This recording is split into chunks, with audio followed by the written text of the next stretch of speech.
28শে জুলাই শুক্রবার। রূপক ধর্ম বেদ বিদ্রোহী। শ্রীজীবন কৃষ্ণ। তোদের পুরাণকারেরা দক্ষ রাজার ছাগমুণ্ডের কথা বলে গেছে। কি অদ্ভুত রূপকে এই সব কাহিনী তৈরি করেছে বলতে পারিস? সে শিবহীন যজ্ঞ করেছিল বলে। শিব মানে শিব ঐক্য স্থাপনে। দক্ষ রাজা এই একত্ব চায়নি, অর্থাৎ বলতে চাইছে ছাগমুণ্ড যাদের তারা একত্ব চায় না, নন আরিয়ান ব্রেন। ঠাকুর বলছেন, মা আমি ব্রহ্মজ্ঞান চাই না, ব্রহ্মজ্ঞানকে আমার কোটি নমস্কার। ব্রহ্মজ্ঞান এক জ্ঞান। তিনি এই এক জ্ঞান চাইতেন না কেন? এও নন এরিয়ান ব্রেন।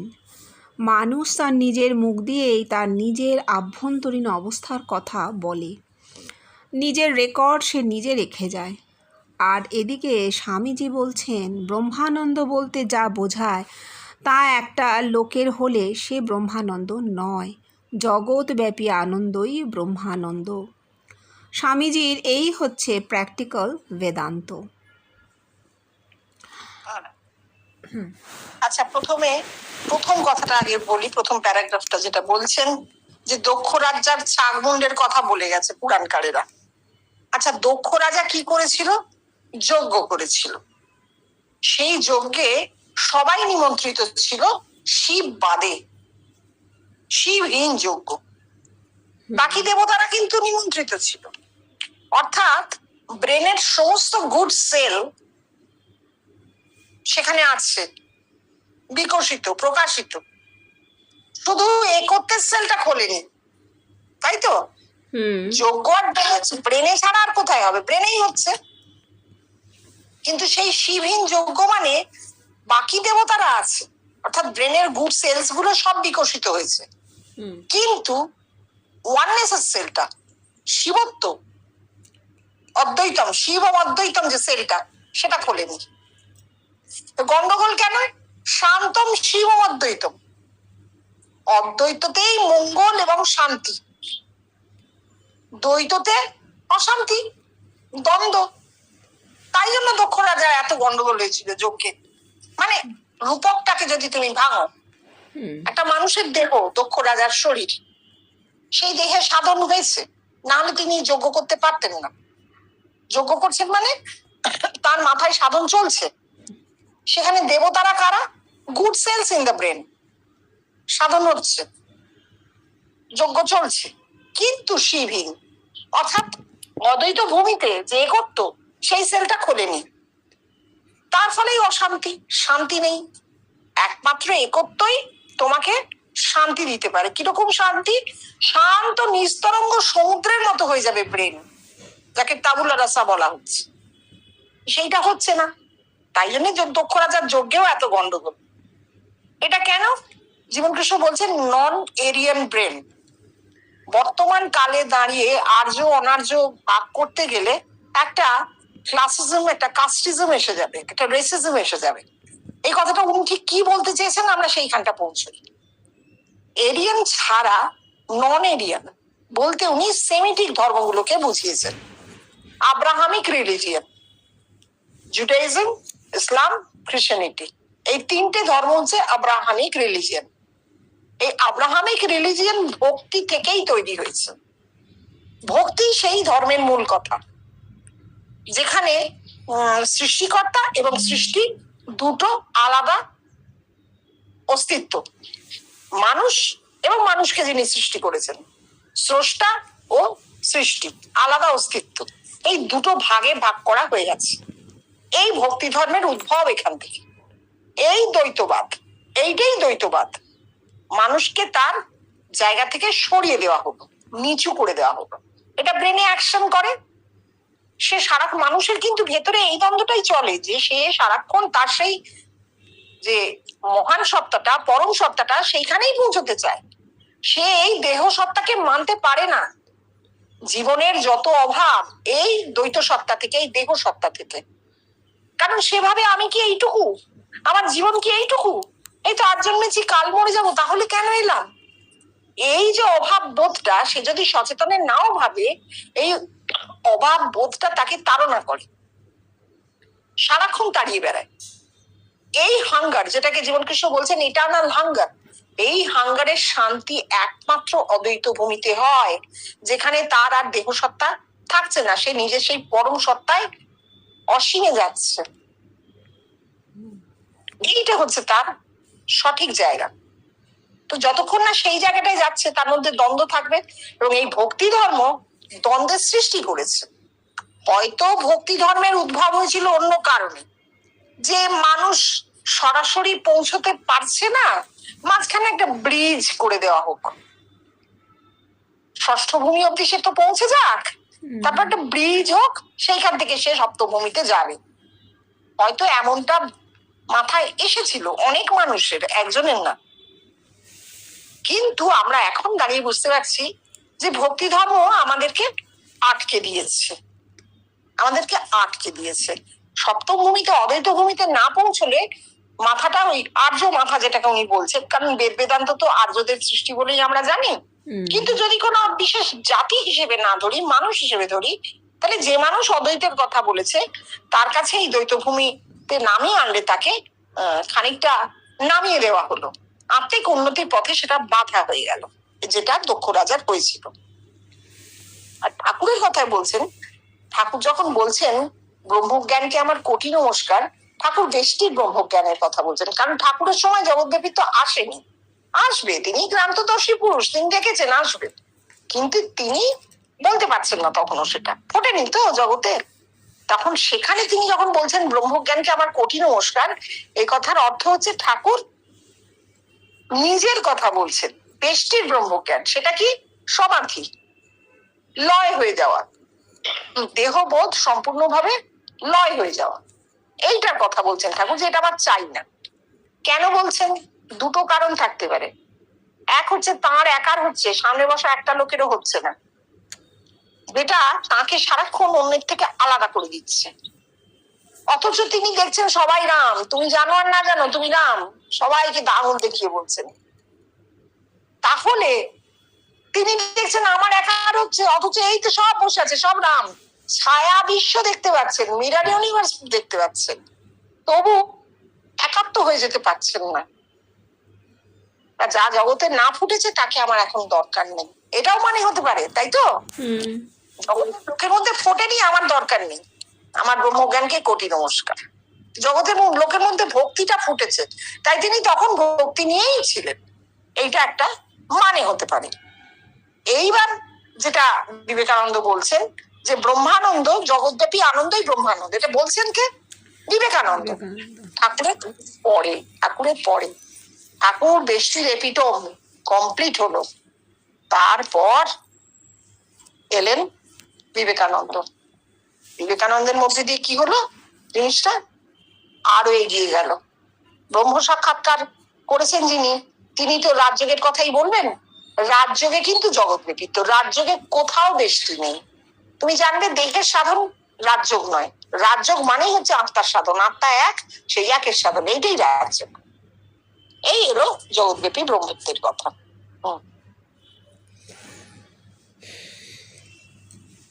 কথামৃত পাঠ চলতে লাগলো।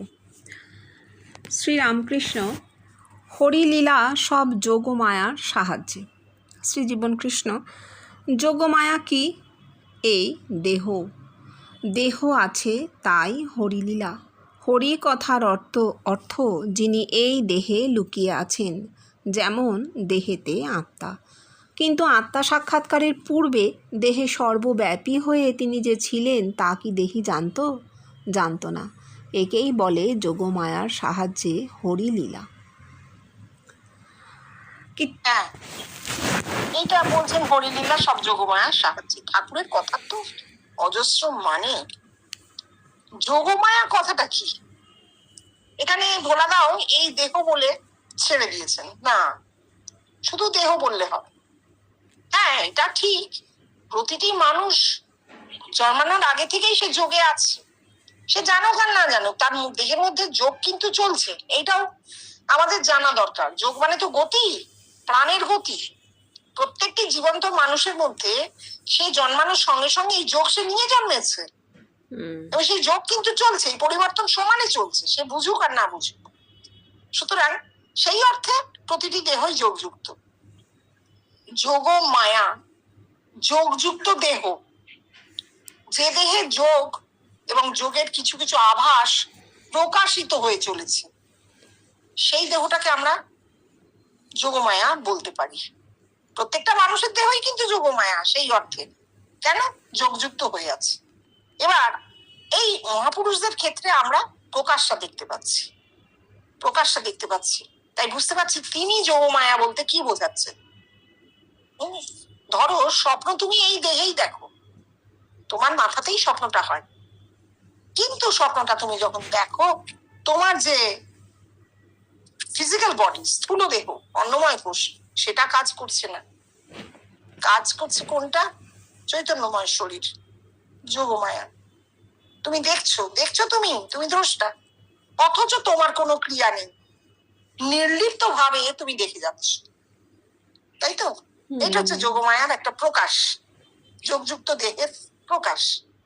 হরি কথাটার মানে হচ্ছে গোপন, যিনি গোপনে দেহকে জড়িয়ে আছেন, অলক্ষ্যে যে শরীরে অলক্ষ্য আলেকলতার মতন যা জড়িয়ে থাকে দেহকে, তিনিই হরি। তা আমরা তিনি কেন করছি? এক তো থার্ড পার্সন হয়ে যাচ্ছে, তারপর তিনি বলার মধ্যে দিয়ে যেন মানুষটাকে অনেক সরিয়ে দেওয়া হচ্ছে। না, তিনি বলাটা ঠিক নয়। আমার দেহে আমারই প্রাণ শক্তি সমস্ত দেহ ব্যাপ্ত হয়ে আছে, তাকে আমি দেখতে পাচ্ছি না।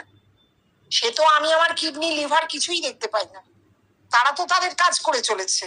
হাড়টাকে তো খুলে বার করে চোখের সামনে দেখতে পাই না, সেটা তো তার কাজ করে চলেছে, ঠিক আছে? ঠিক সেই রকম সারা দেহে প্রাণ শক্তি সর্বব্যাপ্ত ভাবে সমানে তার গতিকে অব্যাহত রেখেছে, এইটাই হরি। গোপন, আমার চোখের সামনে তা প্রকাশিত নয়, তাই হরি। রি কথাটার মানে হচ্ছে গোপন, ঠিক আছে? রি ওই শব্দ থেকে এসেছে হরি। এইবার বলছেন যোগমায়ার সাহায্যে হরিলীলা, যোগমায়ার সাহায্যে হরিলীলা। দেহ তো যোগযুক্ত হয়েই আছে, প্রত্যেকটা দেহই তো যোগযুক্ত দেহ। ওই যে বললাম, ঘুমিয়ে পড়লে মানুষটা সুস্থ থাকাকালীন যখন স্বপ্ন দেখছে, তার কোন রকম অন্নময় কোষের কোনো কাজ নেই, তার স্থূল দেহের কোনো ক্রিয়া নেই, এইবার সেই যোগের প্রকাশ ঘটছে, হরির প্রকাশ করছে, প্রাণ শক্তির প্রকাশ করছে। হরিকে যদি তুমি প্রাণ শক্তি ভাবো, আত্মাই ভাবো, তার প্রকাশ করছে। কোথায় আত্মা প্রকাশ কোথায় হচ্ছে? স্বপ্নে। আমরা দেখে আনন্দ পাই, তাই লীলা। লীলা কি করে? রস দেয়, তাই তো? লীলা রস দেয়, আমাদের দেখে আনন্দ হচ্ছে, তাই হরি লীলা। দেখো কথাটার মানে অন্য জায়গায় চলে গেল।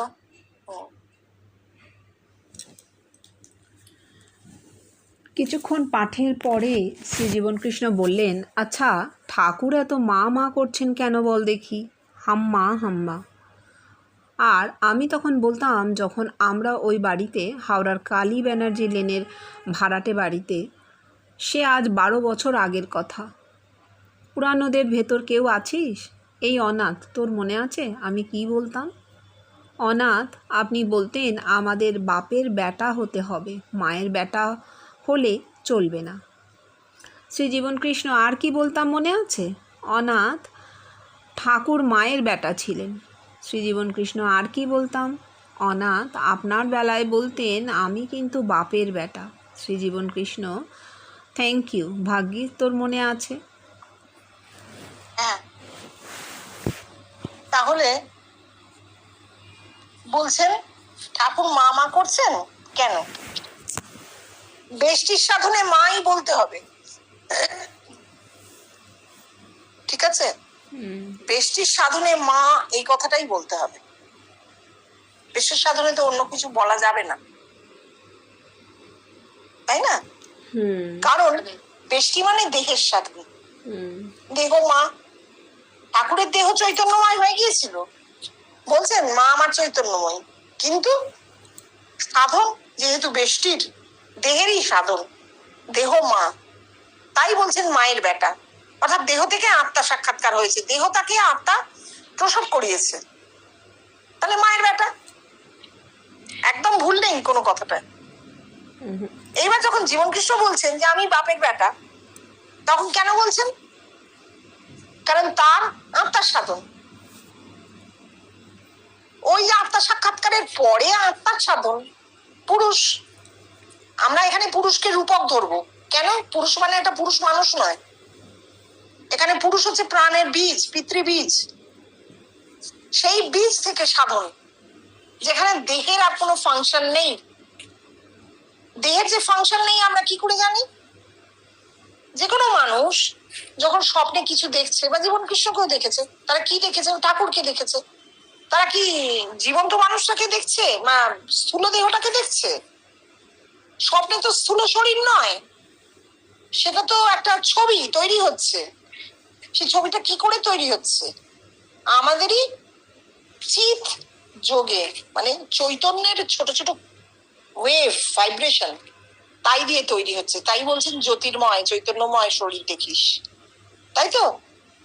স্থূল শরীরটা তো বাইরে, স্বপ্নে যে দেখা হচ্ছে সেটা তো স্থূল শরীর নয়। এটা উনি বলছেন বাপের বেটা। অর্থাৎ সেই পিতৃবীজ থেকে সাধনের একটা স্তরে গিয়ে এইভাবে মূর্তি দেখা যায়, মূর্ত হয়ে ওঠে, চিত ঘনকায়। ঠিক আছে, সেটা তিনি একা নন, সেটা সমস্ত মানুষের মধ্যে এই জিনিসটা হয়, হচ্ছে। সচেতনে তারা ধরতে পারছেন না এখনো, কিন্তু মানুষ মাত্রই এটা হয়।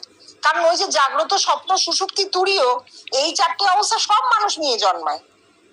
আমি মানুষ, আমার আছে, আর তুমি মানুষ, তোমার নেই, তা হতে পারে না। এই যে সর্বজনীন ঘটনাটা, এইটাকে বুঝতে হবে বাপের বেটা। এবার উনি বলছেন আমি কিন্তু বাপের বেটা, এটা আর একটা মানে হচ্ছে তার মাথায় এই সমস্ত জগৎ ঠাঁই পেয়েছিল। তিনি নিজের দিকে তাকিয়ে নিজেকে দেখতে পেতেন না, অন্য মানুষকে দেখতে পেতেন। এই বেটা, বাপের বেটা হয়েই চলেছে। আর একটা কথা রেকর্ড করার দরকার নেই, আমি তোমায় পরে বলবো, এটা শেষ হয়ে যাক, তারপর বলছি। শ্রীরামকৃষ্ণ গৌরাঙ্গ গাধাকে ভেক পরিয়ে ষষ্ঠাঙ্গ দিয়েছিলেন। শ্রী জীবনকৃষ্ণ ওরা অর্থোডক্স, তাই ভেকের আদর করলো। কিন্তু দেখিয়ে গেল কি জানিস, যে বিচারে দক্ষ রাজার ছাগমুণ্ড, সেই বিচারে গাধা যারা, তারাই ভেক ধারণ করে। দেখ, আমার মাথায় ইন্ট্রোস্পেকশন খুব আছে। মহাপ্রভুর ওই দণ্ড ভাঙা নিয়ে আমি বুঝতে পেরেছিলাম এই ভদ্রলোক সন্ন্যাসী সম্প্রদায় থেকে ডিসগাস্টেড হয়েছিলেন। স্বামীজিও উত্তরকালে বুঝেছিলেন, ঠাকুরও বুঝেছিলেন। ধীরেন, এর থেকে একটা জিনিস আমরা বুঝতে পেরেছি। অবশ্য এখানে আসার পর ও ব্রহ্মত্ব লাভের পর যে যারাই ভেক ধারণ করেছেন তাদের কারোর ব্রহ্মজ্ঞান হয়নি। অবশ্য বেষ্টির চেষ্টা মাত্র। বিবিদিশার ব্রহ্মজ্ঞান, সে ব্রহ্মজ্ঞানই নয়। কারণ আমরা তো দেখছি ব্রহ্মজ্ঞান বেষ্টিতে হয় না, জগৎ দান করে। আচ্ছা, মহাপ্রভু গাধাকে ভেক পড়িয়েছিলেন, পড়ে আবার সাষ্টাঙ্গ দিয়েছিলেন। এই কথাটার মানে কি? জগতে কারা গাধা? গাধা মানে পশু, মানে দক্ষ রাজার মাথা, যে মাথাতে শিবত্ব নেই, একত্ব নেই। মানুষের একত্বকে যারা স্বীকার করে না, তারাই গাধা। দুই, বহু, এই যারা বহুত্ববাদ, দ্বৈতবাদ, হ্যাঁ, এই তাদের সাষ্টাঙ্গ দিলেন কেন? আচ্ছা, জগতে তোমরা থাকো। মানুষ সবসময় যে শ্রদ্ধা ভক্তিতে সাষ্টাঙ্গ দেয় তা নয়, ব্যঙ্গ করেও সাষ্টাঙ্গ দেয়। চৈতন্য কিন্তু খুব সোজা জিনিস ছিলেন না। নিমাই পণ্ডিত কম বয়সে মানুষের হাতে মাথা কাটতো তর্ক করে। ন্যায়শাস্ত্র, যা আমাদের সাংখ্য থেকে উদ্ভূত হয়েছিল, ন্যায়, এই সাংখ্যর যে ন্যায়, তাইতে তিনি পণ্ডিত ছিলেন, তিনি ন্যায়ের পণ্ডিত ছিলেন। ন্যায় মানে যুক্তি, যুক্তি দিয়ে পড়তে হবে। সেই যুক্তিতে সাংখ্য বলেছিলেন প্রমাণের অভাবে ঈশ্বর সিদ্ধ হইলেন না, ঈশ্বরাসিদ্ধে প্রমাণাভাবাৎ। সেই ঘরানার পণ্ডিত, সেই ঘরানার একজন চর্চা করছেন এমন মানুষ হচ্ছেন চৈতন্য নিমাই পণ্ডিত। মানুষ দেখলে ভয় পেত, এমন তর্ক করতেন যে কোনো পণ্ডিতকে হারিয়ে দেওয়া কোনো ব্যাপার ছিল না। সেই তিনি ভেগ পড়িয়ে সাষ্টাঙ্গ দিলেন কেন? জগৎ দ্বৈতবাদ ছাড়া নিতে পারছে না। তিনি তো অদ্বৈতবাদী সন্ন্যাসী, তিনি দ্বৈতবাদ পাবেন কোথায়? তাহলে তিনি কি করলেন? সাষ্টাঙ্গ দিলেন। অর্থাৎ জগতের ওপর উঠছে না, নে ভাই তুই পড়, তুই গাধার ভেগই পড়ে থাক, তুই গাধা, তুই ভেগ পড়ে সন্ন্যাসী ঘোর। আর নিজে কি করলেন? দণ্ড ভাঙলেন, সন্ন্যাস বিসর্জন দিয়ে দিলেন ওই নদীতে। কেন? কেন? অর্থাৎ এই বহিঃসন্ন্যাস সন্ন্যাসী নয়, এই বহিঃসন্ন্যাস মিথ্যে, ফেলে দিলেন। ওই জগৎ গাধা হয়ে ভেগ পড়ে থাকুক, আমি সাষ্টাঙ্গ দিই বাবা, কারণ আমার তো ক্ষমতা নেই আমি জগৎকে সন্ন্যাসী করতে পারি, জগৎকে সন্ন্যাস দানের আমার ক্ষমতা নেই। কোনো ব্যক্তির ক্ষমতা থাকে না, তোমরা যাতে আছো তাতেই থাকো, যখন হবার তখন আপনি হবে। কিন্তু আমি মিথ্যা ত্যাগ করলাম, বিসর্জন দিলেন।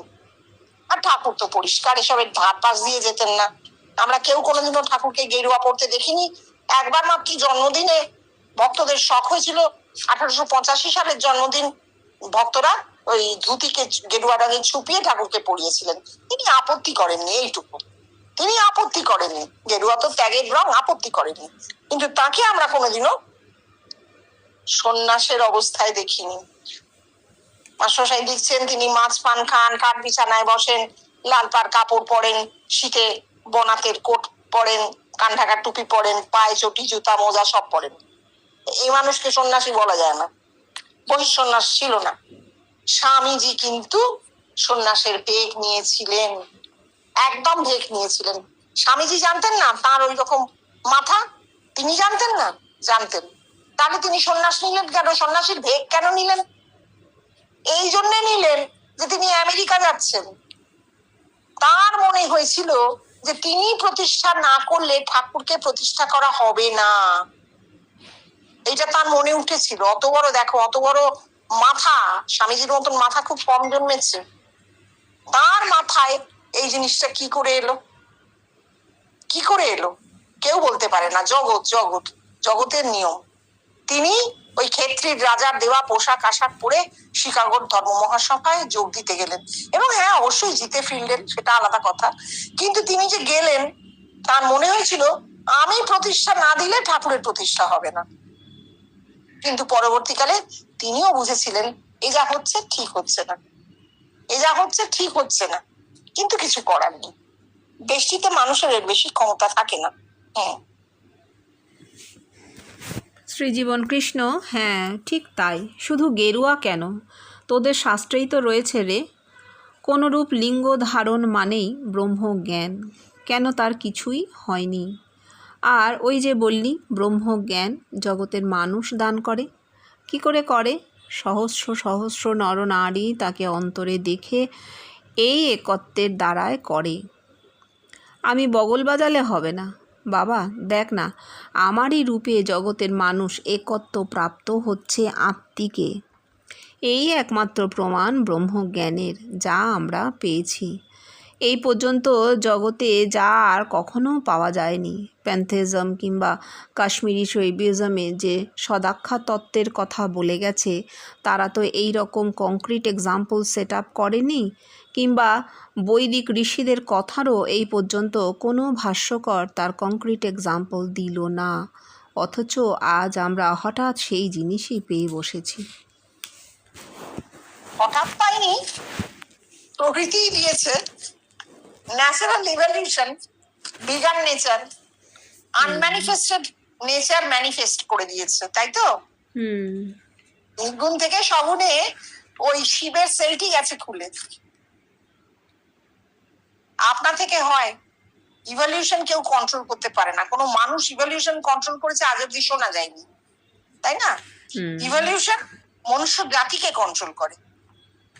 তাহলে মনুষ্য জাতিকে যদি কন্ট্রোল করে, তাহলে এই ইভলিউশনটা মনুষ্য জাতিরই, দুজন একজনের নয়। আমি বসে লেকচার দিলুম, তুমি বসে শুনলে, আর একজন আরেকটু লেকচার দিলে, এটা কখনোই সত্যি নয়, এটা লেকচারের বিষয়ই নয়। হ্যাঁ, অনুভবের বিষয়, অবশ্যই অনুভবের বিষয়। আমি যদি নিজের মধ্যে অনুভব করি, আমি চোখ মেলবো, যে জগৎকে সামনে দেখবো, আমার ঠিক অনুভব হবে যে জগতে প্রত্যেকেরই এই অবস্থা, প্রত্যেকের মাথায় এই সেলটি খুলেছে। নেচার যদি ম্যানিফেস্ট করে থাকে, তাহলে সে কোনো মানুষকে বাদ দিয়ে করবে না। মানুষের যখন লেজ চলে গেল, অ্যাপেন্ডিক্স হয়ে গেল, তখন সব মানুষের একসঙ্গেই হয়েছে। এরকম উদাহরণ আমরা জানি না যে 50 ভাগ মানুষের লেজ চলে গেছে, 50 ভাগের আছে, তাই না? এটা কিন্তু পরিষ্কার, এটা একদম পরিষ্কার। ইভলিউশন তাই করে। সুতরাং আমরা যদি এখন নিজেরা একত্বকে এতটুকু অনুভব করে থাকি, তাহলে আমাদের জানতে হবে জগতের প্রত্যেকটা মানুষের মধ্যে সেটা হয়েছে, ঘটেছে। হ্যাঁ, কংক্রিট এক্সাম্পল জীবন কৃষ্ণের সময় পাওয়া গেল। কেন পাওয়া গেল? সূত্রপাত হবে কি করে? না হলে বস্তুতে, কংক্রিট মানে বস্তুতে, বস্তুতে প্রমাণ না পেলে বিজ্ঞান তাকে গ্রহণ করে না। আমরা যে চৈতন্যের কথা বলি, অনেকেই বলেন, বিজ্ঞানীরাও বলেন কনসাসনেস নিয়ে প্রচুর কাজ হচ্ছে, কিন্তু এখনো তাদের নানা রকম থিওরি দিয়ে জিনিসটাকে বোঝাতে হয়। অ্যাপ্লিকেশনটা এখনো যেন আসেনি। তো আমরা জানি যদি থিওরি তৈরি হয়, আর অ্যাপ্লিকেশন একদিন দেখা দেবে। মাথায় যা উঠেছে জগতে একদিন তা প্রকাশ হবেই, হতে বাধ্য। যেমন রবীন্দ্রনাথের সেই কবিতা, পোকা মাকে শুধাই হেসে, বল দেখি মা কোথায় পেলি আমারে, মা হেসুনে কয় হেসেকে দেখো কারে তার বুকে বেঁধে, ইচ্ছা হয়েছিলি মনের মাঝারে। মনের মাঝারে না, মাথায়, মাথায় মাথায় থাকে, তারপর তা জগতে প্রকাশ পায়। এটাই হচ্ছে ব্যাপার। প্রকাশ একদিন পাবে, এটা একটা অনেক বড় কথা। এবং বিবর্তনের এই সময়টায় আমরা দাঁড়িয়ে আছি। দেখো, তারে বাড়া আছে, একত্বের পর কি আছে আমরা জানি না। জীবন কৃষ্ণ বলছেন অল ইজ অল, সেও হবে, হবে কত লক্ষ বছর পরে আমরা জানি না, আমাদের দরকার নেই। আমরা আপাতত হাতে যা পেয়েছি, ওই যে bird in more than the bird in the bush, মানে মিনি বার্ড, ওই অনেক পাখি আছে জঙ্গলে, সেটা থেকে আমার হাতে যদি একটা পাখি থাকে সেটাই জানি। পাখি মানে আত্মা। বহু আত্মা, জগৎ, জঙ্গল জগৎ, সেই জগতের বহু আত্মা যবে প্রকাশ পাবে পাবে। আমার হাতে আপাতত আমার আত্মা কি আছে, এবং সেটি সর্বাত্মা, সর্বাত্ম নির্ভব, সবার আত্মা। তা আমি সেটা নিয়েই থাকি। আপাতত যা ঘটেছে, আমার ওটার দিকে যাওয়ার দরকার নেই। বিবর্তনের যে স্টেজে আমরা এখন আছি, অত্যন্ত সুন্দর একটা স্টেজ। জানবে বাইরে যত আলোড়ন, যত আন্দোলন, যত অশান্তি, ঠিক তার উল্টোটা আত্মিকে ঠিক ততটাই শান্তি।